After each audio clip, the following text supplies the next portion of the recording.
આપણને શીખવાડે છે, કુટુંબ સંસ્થા આપણને શીખવાડે છે કે આપણી જવાબદારી શું છે, આપણે કોનું રિસ્પેક્ટ રાખવાનું છે. તો આ રીતે એ રીતે લગ્ન સંસ્થામાં પતિ પત્નીની શું કેવી રીતે વર્તન કરવાનું છે, તો એનું વલણ, તો એ રીતે વલણ વર્તનની ઢબ છે એ આપણને શીખવાડતા હોય. બીજું જે આપણું લક્ષણ છે સાંસ્કૃતિક પ્રતીકો. દરેક સંસ્થાને આપણે જાણીએ છીએ કે એના સાંસ્કૃતિક પ્રતીકો હોય છે. દાખલા તરીકે રાષ્ટ્રની વાત કરીએ તો રાષ્ટ્રગીત છે, રાષ્ટ્રધ્વજ છે, તો એ રાજ્ય સંસ્થાનું પ્રતીક છે. પછી વીંટી છે, મંગલસૂત્ર છે, તો એ લગ્ન સંસ્થાનું પ્રતીક છે. ધર્મની વાત કરીએ તો સ્તવન છે, શ્લોક છે, તો હવન છે, આ બધા એના આપણે બધા જાણીએ છીએ કે એનું પ્રતીક છે. તો આવી રીતે જે કહેવાય કે દરેક સંસ્થાના પોતાના સાંસ્કૃતિક પ્રતીકો હોય છે. એ પછીનું જે લક્ષણ છે સાધન અને સગવડ. તો આપણે જાણીએ છીએ કે દરેક સંસ્થાઓ જે છે એની જરૂરિયાતો પૂરી કરવી હોય, પરિપૂર્ણ કરવી હોય તો સાધન સગવડ ચાલે નહીં.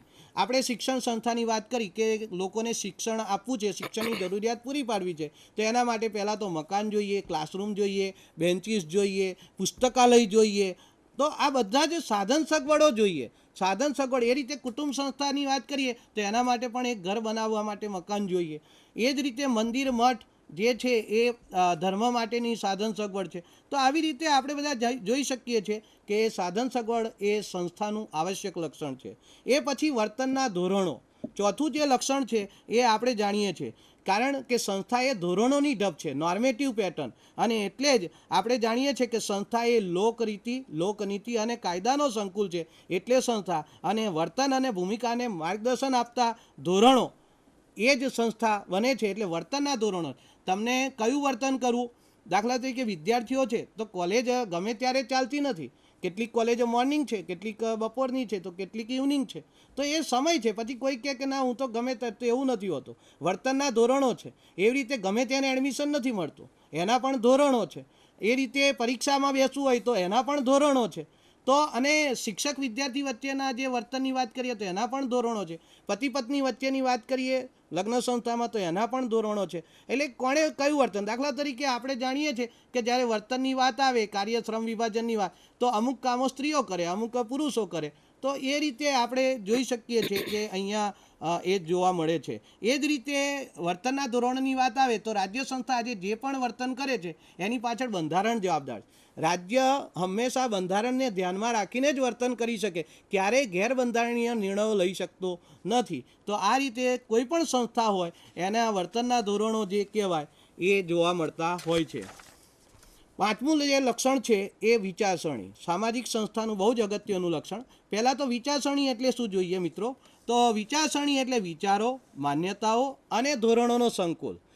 ધોરણો છે એ આમ કરવું અને આમ ન કરવું એટલું જ શીખવાડે છે, પણ એને સમર્થન જો કોઈ આપતું હોય તો એ વિચારસરણી આપે છે. વિચારસરણી આમ શા માટે કરવું અને આમ શા માટે ન કરવું એનું જે છે ખુલાસો એ વિચારસરણી કરે છે.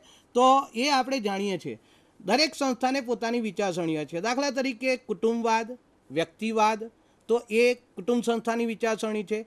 એકેશ્વરવાદ, અનેકેશ્વરવાદ, બરાબર, તો એ ધર્મની વિચારસરણી છે. લોકશાહી, પ્રજાતંત્ર, સરમુખત્યારશાહી, તો એ રાજ્યની વિચારસરણી છે. આર્થિક વિચારસરણીની વાત કરીએ તો સમાજવાદ, સામ્યવાદ અને જે કહેવાય મૂડીવાદ, તો એ આર્થિક સંસ્થાની વિચારસરણી છે. તો આમ દરેક સંસ્થાને પોતાની વિચારસરણી હોય છે અને વિચારસરણી પ્રમાણે લોકો એનું વર્તન કરતા હોય છે. એ પછીનું જે લક્ષણ છે એ સંસ્થા કાયમી અને ટકાઉ હોય છે. આપણે અગાઉ જ જોયું એમ સંસ્થા લાંબા સમય સુધી પ્રસ્થાપિત કાર્યપ્રણાલી હોય એને જ સંસ્થા કહેવાય, અને એટલે જ સંસ્થા એ કાયમી હોય છે. એટલું જ નહીં, ટકાઉ પણ હોય છે. તો આપણે જાણીએ છીએ કે ખાસ કરીને સાંસ્કૃતિક મૂલ્યો પ્રમાણે લોકો વર્તન કરતા હોય અને એના આધારે લોકો મૂલ્યો જાળવી રાખતા હોય છે. અને પરિણામે આપણે જાણીએ છીએ, કારણ કે વ્યક્તિનું ઘડતર તો સંસ્થાઓ કરે છે, અને એટલે એ પરસ્પર રીતે તમે જુઓ કે સંસ્થા લાંબા સમય સુધી ટકી રહેતી હોય છે. પણ મિત્રો સાથે સાથે એ પણ જોવું જોઈએ કે સંસ્થા ટકાઉ છે, સ્થાયી છે, પણ પરિવર્તનશીલતાનો પણ ગુણ ધરાવે છે. આપણે જાણીએ છીએ એમ સમય જતાં સાંસ્કૃતિક હિતોમાં અને સાંસ્કૃતિક મૂલ્યોમાં પણ પરિવર્તન આવતા હોય. જ્યારે આપણા કલ્ચરલ ઇન્ટરેસ્ટ અને કલ્ચરલ વેલ્યુ બદલાય તો સ્વાભાવિક છે એની અસર સામાજિક સંસ્થા પર થાય, અને એટલે જ સામાજિક સંસ્થાઓમાં પરિવર્તનશીલતા પણ આપણે જોવા મળે છે. આજે આપણે જોઈ શકીએ છીએ કે પહેલાં જેવા લગ્ન સંસ્થા હવે રહી નથી. લગ્ન સંસ્થા સામે ઘણા પડકારો ઊભા થયા છે. કુટુંબ સંસ્થાની પણ આપણે જોઈએ છીએ કે પેટર્ન બદલાઈ છે. ન્યુક્લિયર ફેમિલી તરફ આપણે જઈ રહ્યા છીએ. તો આ બધી પરિવર્તનશીલતા એ જોવા મળે છે. મિત્રો, 8મું લક્ષણ જે છે દરેક સંસ્થાની રચના અને કાર્ય. આપણે બધા શરૂઆતમાં આમ તો એ કહ્યું કે પહેલાં જે સંસ્થા શબ્દ, પછી જે મિત્રો નવા સમાજશાસ્ત્રીઓ જે છે એને પેટાતંત્ર પ્રથા તરીકે જુએ છે. એટલે આપણે સ્ટ્રક્ચર એન્ડ ફંક્શન તરીકે જોવું પડે. એટલે ઇન્સ્ટિટ્યુશનનો જ્યારે અભ્યાસ કરે તો એ રીતે દરેક સંસ્થાને રચના હોય છે. રચનાની વાત કરીએ એટલે એના બે પાસા આવે, ધોરણાત્મક પાસું અને વ્યક્તિગત પાસું. ખાસ કરીને રચનાતંત્રની વાત આવે એટલે દરજ્જો, ભૂમિકા, ધોરણો, સત્તા આ બધું આવે. અને કાર્યની વાત કરીએ તો સંસ્થા એ ચોક્કસ કાર્યો માટે જ ઊભી થયેલી હોય છે. જેમ કે લગ્ન સંસ્થા છે તો એ જાતીય વૃત્તિનો સંતોષ, પ્રેમ અને હૂંફ માટે.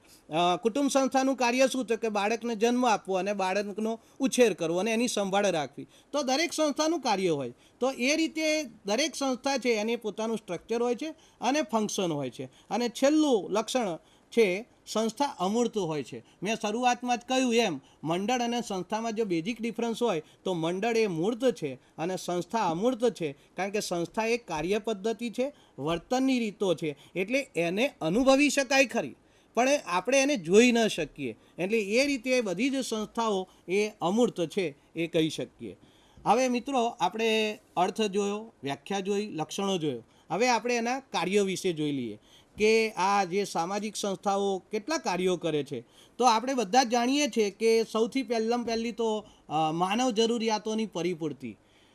કોઈ પણ સંસ્થાનું જે છે ઉદ્ભવ જ માનવ જરૂરિયાતોની પરિપૂર્તિ માટે થાય છે. જાની સાહેબે બહુ શરૂઆતમાં જ તમને સરસ જે કહ્યું આખું શોર્ટ એન્ડ સ્વીટ.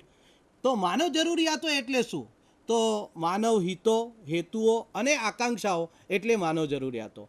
તો આપણે બધા જાણીએ છીએ કે જ્યારે શરૂઆતની અંદર વ્યક્તિ પોતાની જરૂરિયાત માટે કદાચ કામ કર્યું હશે, પણ ધીરે ધીરે એને લાગ્યું હશે કે આ બહુ સારી વસ્તુ છે અને એણે અમુક ચોક્કસ રીતો જે સારી લાગી એને અપનાવી, અને જેનાથી એની જરૂરિયાત પૂરી ન થાય અને એને થોડુંક કંઈક નુકસાન જેવું લાગ્યું, એવી એણે વર્તન રીતો પાછી કાઢી નાખી. તો આમ કોઈ પણ જે જરૂરિયાતો છે એની પાછળ બહુ ઊંડું સામાજિક ચિંતન રહ્યું છે. દાખલા તરીકે આપણે ઉદાહરણ તરીકે આપી શકીએ કે પ્રેમ અને હૂંફ, જાતીય વૃત્તિના સંતોષ માટે લગ્ન સંસ્થા ઊભી થઈ છે. બીજું, આપણે સંવનન, પ્રજનન, બાળ સંભાળ માટેની જ્યારે એ વાત જરૂરિયાત જોઈ તો એમાંથી કુટુંબ સંસ્થા ઊભી થઈ. જીવન વિશેની મૂળભૂત માન્યતા તેમજ સમાજને નૈતિક રીતે સંગઠિત કરવા માટે અને વિધિ અનુષ્ઠાન કરવા માટેની જરૂરિયાત ઊભી થઈ, એમાંથી ધર્મ સંસ્થા ઊભી થઈ. તો આવી રીતે જુદી જુદી જરૂરિયાતોમાંથી એ સંસ્થા ઊભી થઈ છે. અને તમે એટલે જ જુઓ છો કે સામાજિક સંસ્થાનું પહેલું કાર્ય જે છે એ જરૂરિયાતોની પરિપૂર્તિ છે. એટલે પ્રત્યેક સંસ્થા એ માનવ જરૂરિયાત પૂરી પાડે છે. એ પછી આપણે જાણીએ છીએ કે પ્રેમ અને હૂંફની જરૂરિયાત હોય, જીવન નિર્વાહની જરૂરિયાત હોય, કે ભયમાંથી મુક્તિ પામવાની જરૂરિયાત હોય, અથવા જીવન સલામતીની જરૂરિયાત જેમાંથી રાજ્ય સંસ્થા ઉદ્ભવી, તો એ આપણે જોઈ શકીએ છીએ. બીજું, સામાજિક નિયંત્રણ. તો સામાજિક સંસ્થાનું બીજું કાર્ય જે છે એ સોશિયલ કંટ્રોલ. તો સોશિયલ કંટ્રોલ શું છે એ આપણે જોઈએ તો ધોરણો અને મૂલ્યો દ્વારા વ્યક્તિ અને જૂથનો તણાવ અને સંઘર્ષ દૂર કરી સમાજમાં સુમેળ સર્જીએ એ એને સામાજિક નિયંત્રણ કહી શકીએ છીએ. તો આ જે સામાજિક નિયંત્રણ સંસ્થાઓ કેવી રીતે કરે છે તો તમે જોઈ શકો છો કે સમાજની જે નીતિમત્તા છે ને એ સંસ્થામાં વણાયેલી હોય છે અને સંસ્થા વ્યક્તિઓનું ઘડતર કરે છે. પરિણામે આપણે જોઈ શકીએ છીએ કે સમાજના સભ્યો અથવા સંસ્થાના જે સભ્યો છે એમના વર્તન ઉપર અને પારસ્પરિક સંબંધો ઉપર નિયંત્રણ આવતા હોય. એટલું જ નહીં મિત્રો, વ્યક્તિના ભૂમિકા વર્તન પર પ્રત્યક્ષ કે પરોક્ષ રીતે પણ નિયંત્રણ આવે છે. એ કેવી રીતે એ તો બતાવું. દાખલા તરીકે સંસ્થાઓ છે તો આપણે જાણીએ છીએ ધોરણોનો સંકુલ છે, પણ ધોરણોની સાથે સાથે સમાજમાં મૂલ્યો પણ છે. તો મૂલ્યો છે એ પણ આપણને પરોક્ષ રીતે નિયંત્રણમાં લાવે. દાખલા તરીકે આપણા ત્યાં એક મૂલ્ય છે કે લગ્ન પહેલાં જાતીય પવિત્રતા અને વફાદારી. તો એ જે મૂલ્ય છે એ સ્ત્રી અને પુરુષને એક્સ્ટ્રા મેરિટલ રિલેશનમાં અટકાવે છે. તો એ રીતે કંટ્રોલ કરે છે. તો આવી રીતે આપણે જોઈ શકીએ છીએ કે વ્યક્તિના વર્તન ઉપર એ કરે છે. ત્રીજું જે લક્ષણ છે એ ખાસ કરીને માર્ગદર્શન. તો આપણે જાણીએ છીએ કે સંસ્થા એ શું કરે છે, ગાઈડન્સ આપે છે વ્યક્તિના જે કહેવાય વર્તન અને ભૂમિકા માટે. જેમ કે લગ્ન કર્યા પછી પતિ પત્નીએ કયા પ્રકારની ભૂમિકા ભજવવાની હોય, તો એક પુત્રવધુ ભલે આપણે જાણીએ છીએ કોઈ એક છોકરી છે એના ઘરે ગમે તે રીતે જીવતી હોય અથવા એની જીવનશૈલી હોય, પણ જેવી એ સાસરે આવે એટલે એનું આખું વર્તન બદલાઈ જાય. તો એનું કારણ શું છે કે આપણે ત્યાં મેરેજ ઇન્સ્ટિટ્યુશને કહ્યું છે કે પુત્રી તરીકે જુદી રીતે હોય, પણ પુત્રવધુ બને એટલે એનું આખું વર્તન શૈલી બદલાઈ જાય છે. તો એ રીતે શિક્ષણ સંસ્થામાં વિદ્યાર્થીઓ અને શિક્ષકોને વર્તન માટે પણ આપણે બધા જાણીએ છીએ કે માર્ગદર્શન આપે છે. તો નિર્ણયો લેવાની વાત આવે એની અંદર પણ આપણને સંસ્થા બહુ ઉપયોગી થાય છે, જેથી કરીને આપણે વારે ઘડીએ શું કહેવાય સ્ટ્રેન નથી અનુભવતા અને બહુ ઝડપથી સારા નિર્ણયો લઈ શકીએ છીએ. ચોથું જે છે સામાજિક વારસાનું હસ્તાંતર. તો આપણે બધા જાણીએ છીએ કે વ્યક્તિ એ સંસ્થાને ઘડે છે અને એ રીતે એ વારસાનું પ્રદાન કરે છે. તો ખાસ કરીને સંસ્થાઓ એ શું કરે છે તો પોતાની જે મૂળભૂત વિચારસરણી અને જે પ્રણાલિકાઓ છે એ નવી પેઢીને આપે છે, અને એના કારણે આપણે બધા જાણીએ છીએ કે સામાજિક વારસાનું હસ્તાંતર અને સાતત્ય શક્ય બને છે. કારણ કે સંસ્થાઓએ લાંબા સમય સુધી પ્રસ્થાપિત કાર્યપ્રણાલિકાઓ છે એટલે એક ફાયદો થાય છે. બીજું સામાજિક સંસ્થા એ છે આપણે જાણીએ છીએ કે વારસાના સંરક્ષક અને પ્રેષક તરીકે પણ કામ કરે છે, તો એ પણ જોઈએ. અને બીજું સામાજિક રચનાના અને મૂળભૂત મૂલ્યો પણ ટકાવી રાખે છે. તો કેવી રીતે, તો આપણે જાણીએ છીએ કે ખાસ કરીને સામાજિક વારસો અને મૂલ્યો એ જોવા મળતા હોય અને એના કારણે એ ટકાવી રાખે છે. તો આ કાર્યો જોયા પછી આપણે સંસ્થાકરણને ઝડપથી જોઈ લઈએ.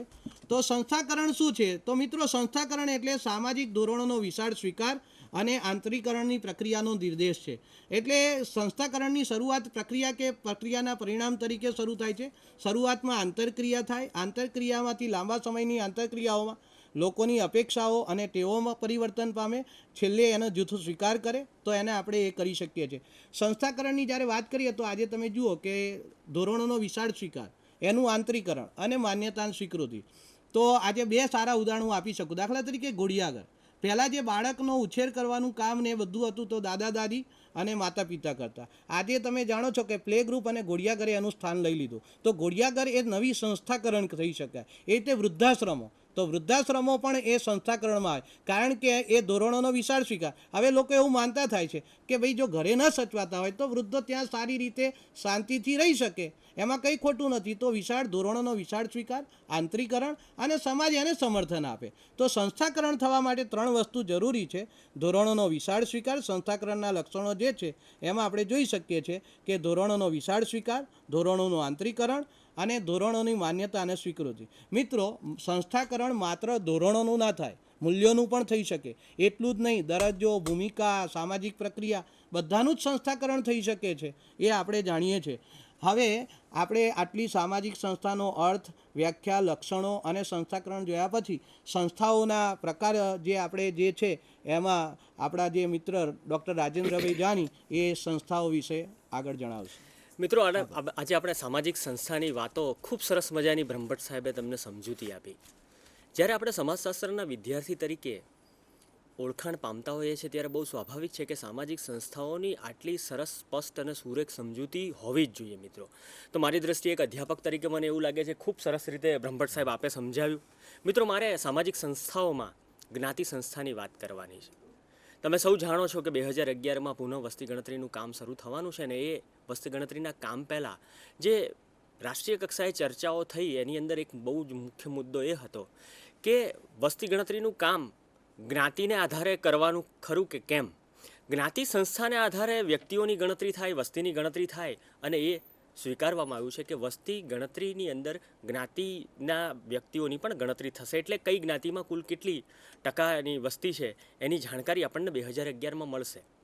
મિત્રો, જ્ઞાતિ સંસ્થા છે એને સમજવી ખૂબ જ મહત્ત્વની છે. જ્યારે ભારતીય સામાજિક સંદર્ભમાં આપણે વાત કરતા હોઈએ તો જ્ઞાતિ એક બહુ મહત્ત્વનું અભ્યાસ એકમ છે. લગભગ આપણે જુદી જુદી બાબતો જોતા હોઈએ ત્યારે જ્ઞાતિ સંસ્થાને સમજવી એ ખૂબ જ જરૂરી થઈ પડે છે. 1931માં જ્ઞાતિ આધારિત વસ્તી ગણતરી થઈ છેલ્લામાં છેલ્લી, અને હવે 2011માં થવાની છે. જો જ્ઞાતિ વ્યવસ્થાને આધારે સમાજને સમજાવવાનો હોય તો જ્યારે આંતરરાષ્ટ્રીય કક્ષાએ ભારતીય સમાજશાસ્ત્રીઓના પ્રદાનની વાત કરતા હોઈએ ત્યારે શ્રીનિવાસનું નામ પહેલું આવે. એમણે જ્યારે સંસ્કૃતિકરણની વાત કરી તો એ મૂળભૂત સંસ્કૃતિકરણની વાતની જે પુસ્તક એમણે લખ્યું છે એ પુસ્તકનો આધાર મુખ્યત્વે જે વસ્તી ગણતરીનો રિપોર્ટ હતો 1931નો અહેવાલ એ હતો. તો એવી જ રીતે ભારતની જુદી જુદી જ્ઞાતિઓને સમજાવવાનું જેમણે સરસ મજાનું કામ કર્યું છે એવા એ સમયના વસ્તી ગણતરી કમિશનર તરીકે જેમણે સેવા આપી હતી અને લંડનના એન્થ્રોપોલોજીસ્ટના વિદ્યાર્થી જેઓ રહી ચૂક્યા હતા એવા J.H. હટને પણ ભારતીય સમાજ વ્યવસ્થામાં જ્ઞાતિ વ્યવસ્થાની વાત કરી હતી. તો જ્ઞાતિ એ ભારતીય સમાજને સમજવા માટે ખૂબ જ અગત્યનું અભ્યાસ એકમ છે મિત્રો. આવી જ રીતે જ્યારે ભારતીય સમાજની વાત કરતા હોઈએ અને જ્યારે ગુજરાતી સમાજને ગુજરાતને સમજવાની વાત કરતા હોઈએ તો તમે સૌ જાણો છો કે દ્વિભાષી રાજ્ય તરીકે ગુજરાત એક અભિન્ન અંગ હતું. મહારાષ્ટ્ર અને ગુજરાત બે સાથે જોડાયેલા હતા. 1940ના દાયકામાં એક અંગ્રેજ અધિકારી જેણે આ વિસ્તારને આ દ્વિભાષી રાજ્યોનો વહીવટ કરવાનો હતો અને એને વહીવટની અંદર જ્યારે સરળતાથી વહીવટ કરવો જોઈએ એવું લાગ્યું, એથોવન નામનો આ અંગ્રેજ અમલદાર, અને એણે બોમ્બે કાસ્ટ એન્ડ પ્રેસિડેન્સી આવું એક પુસ્તક પણ લખ્યું છે. એણે જ્ઞાતિ વ્યવસ્થાઓને સમજીને જે રીતે પોતાનો વહીવટ કરવાનો હતો એમાં સરળતા લાવવાનો પ્રયાસ કર્યો. તો જ્ઞાતિ એ ખૂબ જ અગત્યનું એકમ છે આપણા માટે. હવે જ્યારે સ્થાન અને પરિવર્તનને કોઈ પણ પ્રકારનો અવકાશ ન હોય અને જન્મના આધારે જ જ્ઞાતિ નક્કી થતી હોય એવી એક વ્યવસ્થા એટલે સામાજિક શ્રેણીઓની આ વ્યવસ્થા એટલે જ્ઞાતિ સંસ્થા એવું કહી શકાય મિત્રો. વ્યક્તિ જે જ્ઞાતિમાં જન્મે એ જ્ઞાતિમાં જ એ લગ્ન કરે અને આ રીતે જ્ઞાતિ વ્યવસ્થા સતત ટકી રહે છે મિત્રો. જ્ઞાતિ વ્યવસ્થાની જ્યારે સંસ્થાની વાત કરી ત્યારે માનવ જરૂરિયાતોની પૂર્તિ જે રીતે હોય અને પૂર્તિની અંદર પોતાનું હિત હોય, હિત જેમ બદલાય એમ જરૂરિયાતો પણ બદલાય અને જરૂરિયાતો બદલાય એમ સામાજિક સંસ્થાઓમાં પણ પરિવર્તન આવે. એમ જ્ઞાતિ પરિવર્તનશીલ તો છે જ, બ્રહ્મભટ્ટ સાહેબે કહ્યું એમ. એ વાત તદ્દન સાચી છે. પણ જરૂરિયાતો જે રીતે આવતી જાય તેમ તેમ સામાજિક સંસ્થાઓમાં બદલાવ આવે છે એ જે એમણે વાત મૂકી હતી તો એની સાથે સંમત થતાં હું એક વાત કરું કે જ્ઞાતિ સંસ્થામાં પણ પરિવર્તનો આવતા જાય છે. આજે વૃદ્ધાશ્રમની વાત કરી કે ઘોડિયાઘરની એમણે વાત કરી તો જ્ઞાતિ સંસ્થાની અંદર પણ જુદા જુદા પરિવર્તનો આવતા જાય છે. પણ પરિવર્તનો એ પ્રકારના હોય છે કે સામાજિક જે જરૂરિયાતો હોય છે એ જરૂરિયાતો એમાં સામેલ થાય છે, આમેદ થાય છે. મિત્રો આવી રીતે જ્ઞાતિ વ્યવસ્થાની આજે વાત કરીએ તો વર્ષો પહેલાં જ્ઞાતિઓના મેળાવડા તો થતા જ હતા. પરંતુ આજનું જે એક મહત્ત્વનું લક્ષણ છે સમાજનું એ શિક્ષિત વધારે ને વધારે પ્રમાણમાં લોકો હોવા જોઈએ એક એવું વલણ આવ્યું છે. ત્યારે આ વલણ જ્ઞાતિ સંસ્થાએ પણ સ્વીકાર્યું છે. એટલે પોતાની જ્ઞાતિના લોકોને એ